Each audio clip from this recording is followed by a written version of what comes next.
நீதி அரசர்கள் நீதிமன்றத்திலே இந்த திமுகவுடைய அரசினுடைய செயல்படாத தன்மையை அவர்கள் கண்டனம் தெரிவித்தார். போதைப் பொருள் நடமாட்டத்தை கட்டுப்படுத்த தவறிய இந்த அரசுக்கு நீதிமன்றம் கண்டனம் தெரிவித்தார். பாலியல் வன்கொடுமைக்கு இன்றைக்கு அண்ணா பல்கலைக்கழகத்திலே தொடங்கி தினந்தோறும் நடைபெறுவதை நீதிமன்றம் கண்டனம் தெரிவித்தார். நேற்று மாண்புமிகு முதலமைச்சர் ஊட்டியிலே குழு ஊட்டியிலே அங்கே முகாமிட்டிருக்கிற முதலமைச்சர் அவர்கள் நேற்று வந்த அந்த தீர்ப்பை குறித்து தன்னுடைய கருத்தை பதிவு செய்திருக்கிறார். அதற்கு அவருக்கு உரிமை இருக்கிறது. நான் உங்களிடத்திலே சொல்லுகிறேன், இந்த தாய் தமிழ்நாட்டு மக்கள் தான் தீர்ப்பு வழங்குவார்கள். மக்கள் தீர்ப்பே மகேசன் தீர்ப்பு. முதலமைச்சர் என்ன கருத்து சொல்லியிருக்கிறார்? ஒரு நீதிமன்றம் ஒரு தீர்ப்பை வழங்கி இருக்கிறது, ஒரு பாலியல் வன்கொடுமை. அந்த பாலியல் வன்கொடுமை நடைபெற்ற போது அன்றைக்கு இருந்த அரசு புரட்சி தமிழர் எடப்பாடியார் தலைமையிலான அம்மாவின் அரசு. உடனடியாக புரட்சி தமிழர் எடப்பாடியார் என்ன செய்தார்? இதில் நீதி விசாரணை நடைபெற வேண்டும் என்று. ஏனென்றால் உங்களுக்கு தெரியும், ஒரு முதலமைச்சர் பரிந்துரை செய்தால்தான் அந்த வழக்கை சிபிஐ விசாரணை செய்ய முடியும். நம்முடைய காவல்துறை விசாரணை செய்வது, சிபிசிஐடி விசாரணை செய்வதெல்லாம் மாநில அரசினுடைய கட்டுப்பாட்டில் இருக்கிறது.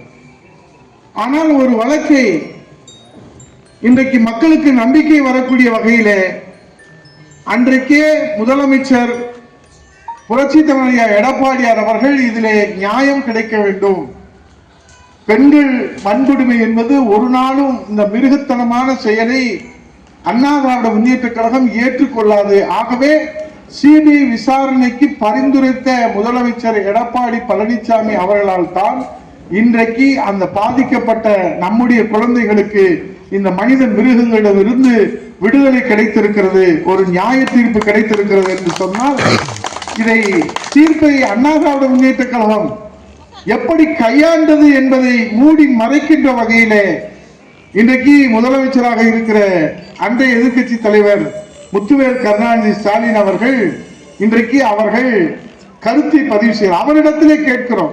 ஏன் அண்ணா பல்கலைக்கழக மாணவிக்கு நாங்கள் பொள்ளாச்சி பாலியல் வழக்கிலே எங்கள் முதலமைச்சராக நம்முடைய முதலமைச்சர் புரட்சி தமிழர் எடப்பாடியார் சிபிஐ விசாரணைக்கு பரிந்துரைத்தாரே, அதே போன்று நீங்கள் ஏன் அண்ணா பல்கலைக்கழக மாணவியுடைய பாலியல் வன்கொடுமைக்கு உங்களால் பரிந்துரை செய்ய முடியவில்லை அல்லது பரிந்துரை செய்ய மறுக்கிறீர்கள்? ஏன்?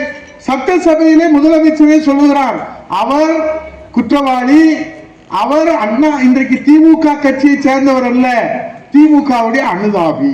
சொல்வது யார்? நாட்டுடைய முதலமைச்சர். பாலியல் வன்கொடுமை குற்றத்தில் இன்றைக்கு தண்டிக்கப்பட்டவர்களிலே எல்லா கட்சியை சேர்ந்தவர்கள் இருப்பதாக அங்கே புள்ளி விவரங்கள் சொல்லப்படுகிறது. திமுக கட்சியை சேர்ந்தவர் குற்றவாளியா இருக்கிறார், காங்கிரஸ் கட்சியை திருநாவுக்கரசு என்கிற இன்றைக்கு காங்கிரஸ் கட்சியை சேர்ந்தவர் இருக்கிறார். ஆனால் ஒட்டுமொத்தமாக அண்ணா திராவிட முன்னேற்ற கழகத்தின் மீது பழி சுமத்தலாம் என்று ஸ்டாலின் அவர்கள் இன்றைக்கு ஒரு கருத்து தெரிவிப்பது யானை தன் தலையின் மேலே மண்ணை அள்ளி போட்டதை போல இன்றைக்கு இருக்கக்கூடிய வழக்குகளுக்கெல்லாம் சிபிஐ விசாரணைக்கு பரிந்துரை செய்ய துப்பில்லாத முதலமைச்சர் அவர்கள் நம்மை பற்றி பேசுவதற்கு எந்த அருகதையும் இல்லை என்பது தமிழ்நாட்டு மக்களுடைய தீர்ப்பு. ஆக இன்றைக்கு அவர் அதிகாரத்தில் இருக்கிறார். ஏழை சொல் அம்பலம் ஏறுவதில்லை. அண்ணா காலத்திலே ஏழை சொல் அம்பலம் ஏறியது, புரட்சி தலைவர் காலத்திலே ஏழை சொல் அம்பலம் ஏறியது. நம்முடைய புரட்சி தலைவர் அம்மாவின் காலத்திலே, எடப்பாடி அவருடைய காலத்திலே